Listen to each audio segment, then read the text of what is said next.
Вы смотрите программу «Актуальное интервью». С вами Марфирина Алексеева. Здравствуйте. Взаимодействие власти и общества – это процесс совместной деятельности, который включает в себя сотрудничество, контроль и диалог, где общество участвует в управлении, а власть учитывает интересы граждан. Каковы принципы взаимодействия власти и общества – тема разговора на сегодня. Наш гость в студии Станислав Иванов, председатель Общественной палаты Республики Саха. Станислав Семенович, здравствуйте. Добрый день. Сколько лет в системе государственного устройства существует институт общественных палат и какую функцию они выполняют? Сегодня разговор пойдет об общественной палате, о ее работе и ее вкладе, наверное, в общественное устройство нашей республики, вообще системы государства устройства. Общественные палаты были, как институт, были предложены по указу президента Российской Федерации в 2005 году. И с этого времени фактически этот институт начинает развиваться в нашей стране. И в 2011 году уже по распоряжению главы республики было учреждено институт общественной палаты в нашей республике. И фактически на сегодняшний момент уже 14 лет в нашей республике действует общественная палата. Сейчас работает 5-й состав общественной палаты. Ну и можно сказать, что в состав общественной палаты входит 66 членов. Это лидеры общественного мнения, руководители предприятий, активисты, те люди, у которых очень активная жизненная позиция и кто готов в свободное от работы время, без всевозможных оплат, не ожидая чего-либо, без вознаграждений, скажем так, отдать свое свободное время для того, чтобы можно было помочь решить те насущные вопросы, которые возникают у жителей нашей республики. Ну и кроме того, что есть члены общественной палаты, конечно же, есть и делегированные члены общественной палаты в состав общественной палаты Российской Федерации. И вот за это время, за 14 лет существования нашей палаты, у нас в состав общественной палаты России были делегированы Кириллина Валентина Ивановна, Мартынов Андрей Иванович, Алексеев Вячеслав Петрович, Ефремова Лена Павловна. Ну и вот сейчас уже 2-й год работает в составе Общественной палаты Российской Федерации Кашперская Наталья Альбертовна. Ну, вы сразу задали следующие вопросы, цели и задачи. Я буду более на понятном языке говорить.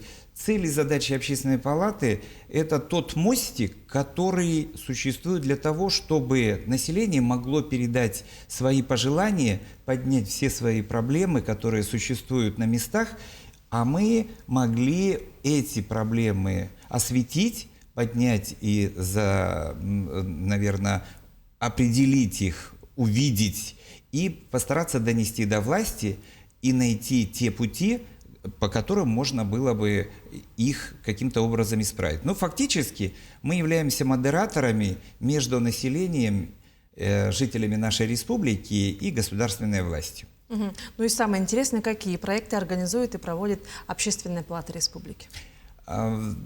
Формы работы Общественной палаты – это различные. Это в составе Общественной палаты существует 12 комитетов на сегодняшний день по разным направлениям, сферам деятельности Общественной палаты. Да? И в частности, из тех проектов, которые были, я думаю, что многие очень слышали о них, и многие, наверное, через себя пропустили, через сердце свое. Вы, наверное, помните трагический случай, который произошел с девочкой в Чульмане, когда бездомные собаки загрызли ребенка. Это обсуждение проводилось на площадке Общественной палаты. Общественная палата – единственный оператор в масштабах страны, в регионах, который имеет право выходить на Общественную палату России и, соответственно, на правительство с правом предоставлении имени видных политических деятелей географическим объектам. Вот, кстати, то, что произошло с присуждением имени Гаврила Иосифовича Черяева аэропорту города Чульман в Нерюнгринском районе. Как раз всей работой более 4 месяцев работала комиссия, проводила опросы, слушания, встречалась с людьми. Как раз вот этой работой занимается непосредственно Общественная палата.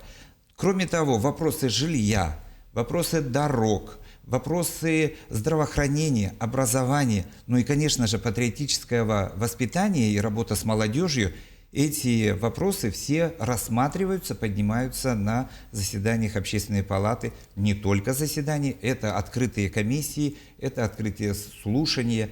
Ну и еще одно направление это, конечно же, контроль за реализацией национальных проектов, будь то образование, культура, здоровье, и участие общественных наблюдателей в выборных процессах. Это тоже очень важное направление, которым мы занимаемся как Общественная палата.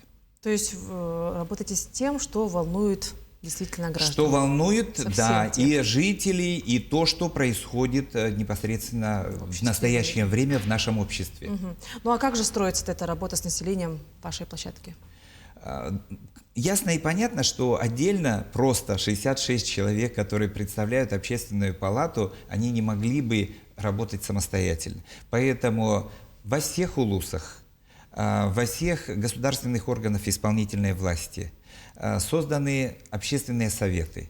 И вот среди большого количества их я просто хотел бы назвать несколько улусов, где общественные советы действительно хорошо работают, хорошо показали себя. Это город Якутск. Общественная палата города Якутска. А вот уже в улусах у нас общественные советы. Это в Сунтарском улусе, это в Намском улусе, в Татинском улусе, в Нерюнгринском улусе. Это, наверное, основные улусы, где работа хорошо поставлена. И уже как бы есть преемственность поколений, где работа движется очень хорошо. И я бы назвал несколько министерств, где общественные советы тоже хорошо работают, как хотел бы их назвать, представить как примерные. Это Министерство экологии и природопользования и лесного хозяйства, это Министерство предпринимательства и туризма, это Министерство транспорта. Ну и вот из тех организаций правоохранительных органов, где очень хорошо работают общественные советы, это Общественный совет МВД и Общественный совет линейного управления внутренних дел на транспорте. Вот тех, кого я хотел бы здесь сейчас назвать. Ну и продолжая тему того, что вы помогаете и рассматриваете все то, что волнует граждан, сейчас в республике идет усиленное обсуждение внесения поправок в Конституцию. Какая позиция и работа проводится Общественной палатой Якутии по этому вопросу? Да, действительно, мы все сейчас находимся вот как на вершине вулкана, да, потому что, наверное, нет ни одной семьи, нет ни одного коллектива, какого-то сообщества, где бы не обсуждался этот вопрос. Это действительно очень злободневный, очень серьезный вопрос, который требует к себе очень пристального, очень внимательного отношения. Даже на площадке Общественной палаты у нас нету людей, чтобы можно было сказать, что да, мы все за, или да, мы все против, потому что мнения разделяются. И то же самое мы не можем сказать за все население, что вот население готово поддержать эти изменения.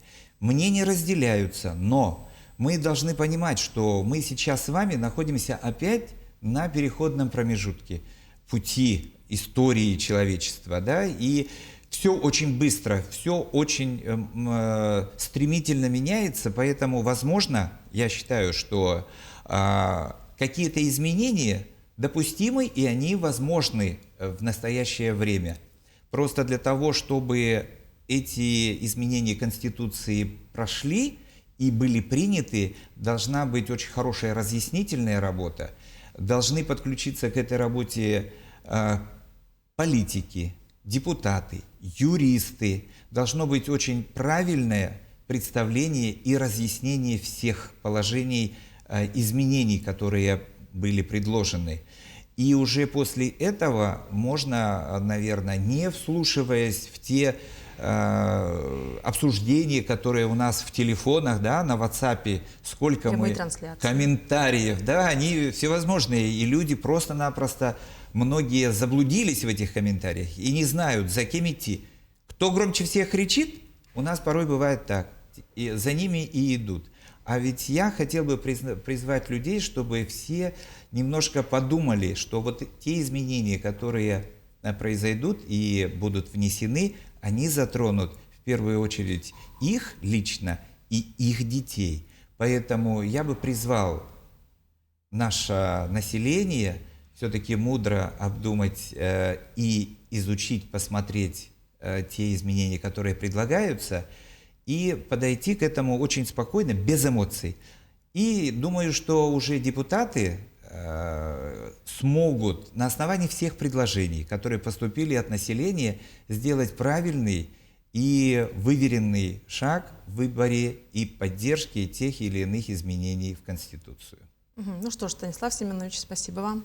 Спасибо за ваше мнение, за эту беседу и что пришли к нам и ответили на наши вопросы. Спасибо большое. Это была программа «Актуальное интервью». До встречи в эфире.